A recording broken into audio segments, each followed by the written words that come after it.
The idea of creating some kind of behind-the-lines German resistance organization originated with Reichsführer SS Heinrich Himmler. The original concept was something akin to Otto Skorzeni's commandos, highly trained and well-armed uniform formations, rather than Nazi partisans.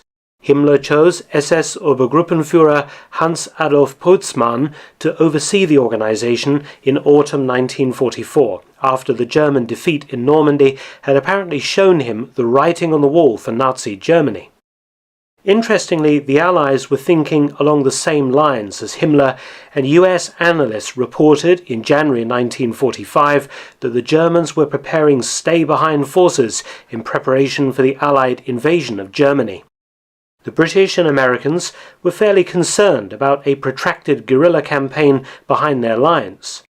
Further proof of German intentions seemed to be confirmed when Propaganda Minister Dr. Goebbels made a fiery speech to the German people on the 23rd of March 1945. This speech became known as the Werewolf speech, when Goebbels exhorted every German to fight to the death against the invader.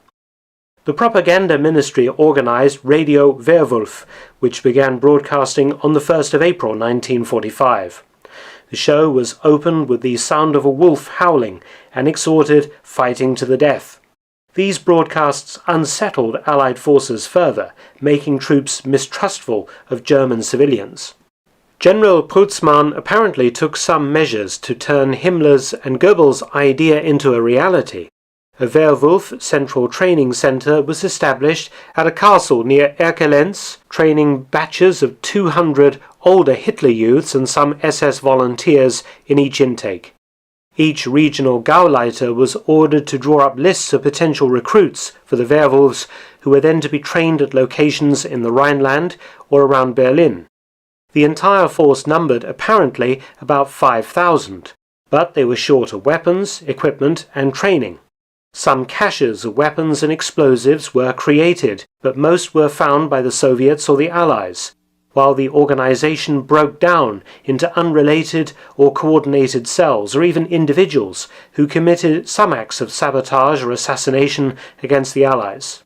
The Americans arrested several cells that claimed to be part of Werewolf, groups of servicemen hiding out in remote places, some with US uniforms and kit. But it is clear today that Werewolf was really more of a propaganda success than a physical reality. Some operations have been claimed as Werewolf activities.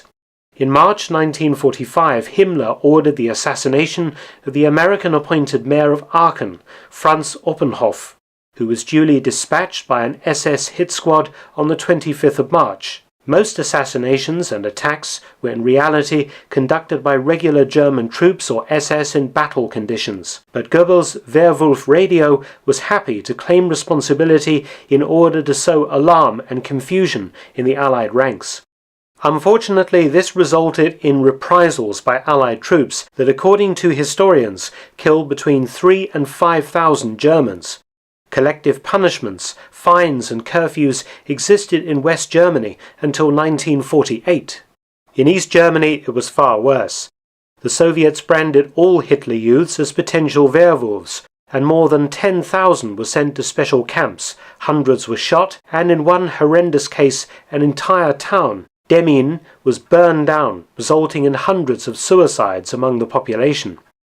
By the end of 1945, the United States herded 100,000 German civilians into basic camps as a security measure to prevent Werewolf activities, the British also mounting reprisals when Werewolf activities were suspected.